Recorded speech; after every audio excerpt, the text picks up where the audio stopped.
Hi everybody, it's Miss Malina and welcome back to Crafts with Miss Malina.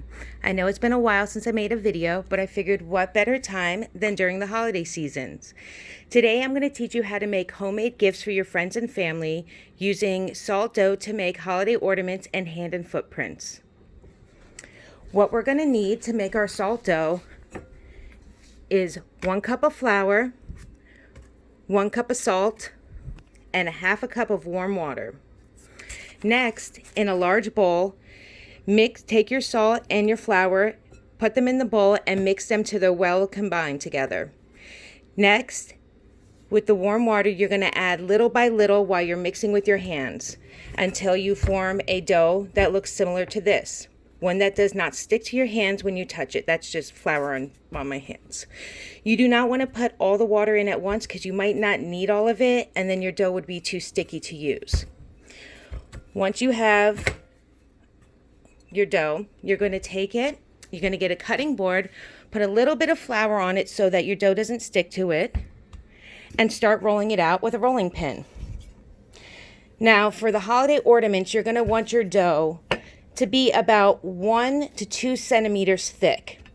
Any thicker than that, and they might be too heavy to hang up on a tree or in a window or wherever you plan to hang these up at.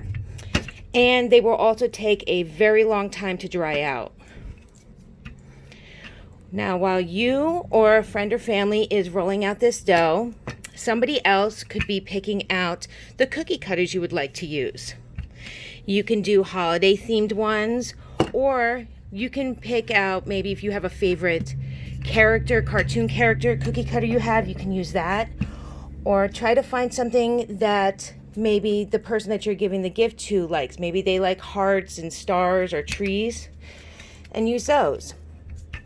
Once your dough is cut and you have your once your dough is rolled out and you have your cookie cutters, next, simply push the cookie cutters into the dough.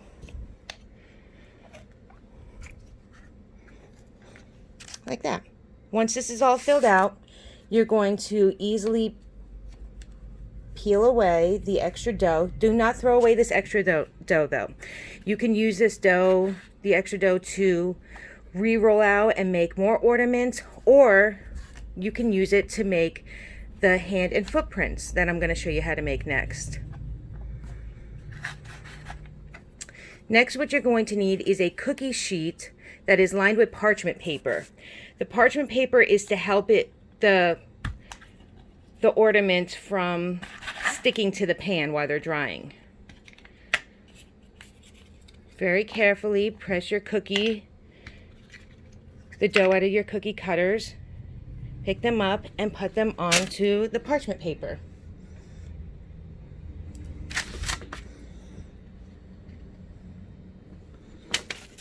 Next, what you're going to need is a straw. We're going to use this straw to poke a little hole in the ornaments towards the top, but not too close to where it would break through. This is going to be for later on once they're done being painted, where we tie string through them so that they can be hung up on the tree, in a window, or in a rearview mirror in a car. Now these are all set and ready to go into the oven. Next, you're going to come back here, you're going to get your extra dough and reform it into the shape of a ball. I'm going to show you guys how to make the hand and footprints now.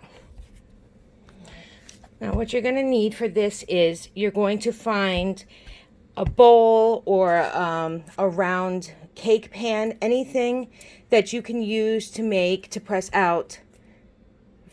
your dough out into. Who's ever making the handprint, you're going to want to put their hand in the middle of the pan that you found to use to make sure that it fits in. Now obviously my hand does not fit on this, but I did use this size for my 4-year-old to make one, and it worked perfectly. So once you find the one that you want to use, you're going to then press the dough out until it forms the shape of the bottom of the cake pan or the bowl. Now this can be a little thicker, as this is not going to be an ornament. This is going to be used more as a plaque, a paperweight, anything like that. And these really make nice gifts. Everybody likes to remember when their children or their grandchildren or their friends, you know, they were little and how cute and tiny their hands were. Once that is done, you're going to take it and flip it over so it's nice and smooth on the surface. If you're making a handprint, you're going to have the person put their hand in the middle and you're going to lightly press down. You don't want to press all the way through the dough. Just maybe a little bit less than halfway through to where it makes an impression like that. If they are making a footprint, put it on a clean surface onto the floor. Maybe you want to put the baking pan, the cookie sheet with the parchment paper down. Have the person lightly step on it and lightly press on their foot too until you get a nice impression of their foot. Next, have a grown-up turn the oven on to 100 degrees Fahrenheit. You're going to put this cookie sheet in there, and these are going to bake for 3 hours or dry out. You do not want to put it any higher than 100 degrees Fahrenheit because it's actually going to cause this dough to cook, and it's going to get air in the middle and it's going to bubble up, and they will not be hand and footprints and holiday ornaments anymore. And basically they will be ruined. So once these are drying out in the oven, the long part is having to wait for that. That's the part that's not that fun. But once they are done and they have cooled off, next you're going to get paint and markers and anything else you would like to use to design these and decorate them. What I found works best is acrylic paint. I got these from the dollar store.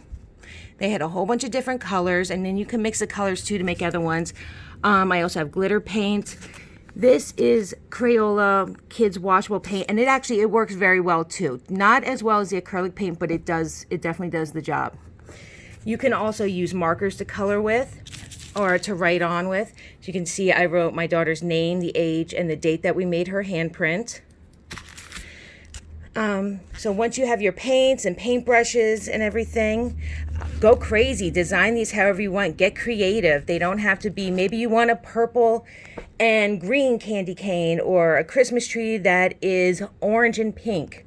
Who knows? These are your designs. These are your ornaments, and you can design them however you want and get as creative as you want. Once the paint starts to dry, if you would like to add glitter, you could either use a glitter paint like these two I have here, or you can get a glue that's a little bit runny and is clear, put that over, and then sprinkle glitter all over them. Once they are dry, you're going to get either string, ribbon, or twine, and you're going to loop them through the little holes that we made before with the straws. Now, if these are going to be hanging on a tree, you're going to want the string to be not too long, just enough to fit over a branch.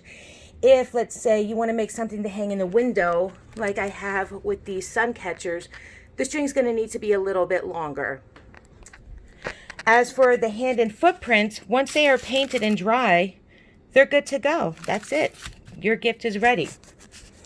Now, since COVID is still a thing and we won't be able to celebrate the holidays like we normally do with all our friends and family at the house, you can mail these to people. Just make sure that a grown-up wraps them really good in some tissue paper or bubble packaging so that they don't break. These gifts, they last a very long time. I actually made these when I was little. My mom still has one that I made from when I was in first grade. It was a little snowman. The colors I painted on it are still as vibrant as the day I painted it back in the early 90s. And it still hangs on our Christmas tree today. And it's one of her favorite ornaments because I put my time and energy and love into it. That's the great thing with homemade gifts. They are loved by everybody because they come from the heart. And that's what the holidays is about, is being with people that you love and giving gifts because you care about these people. So I hope everybody has fun making these gifts. This is a great activity for all ages. My 4-year-old had a great time doing this. So did my 12-year-old. My partner and I also had a great time painting these too. So I hope everybody has a safe and happy holidays, and I will see you in our next craft video. Bye.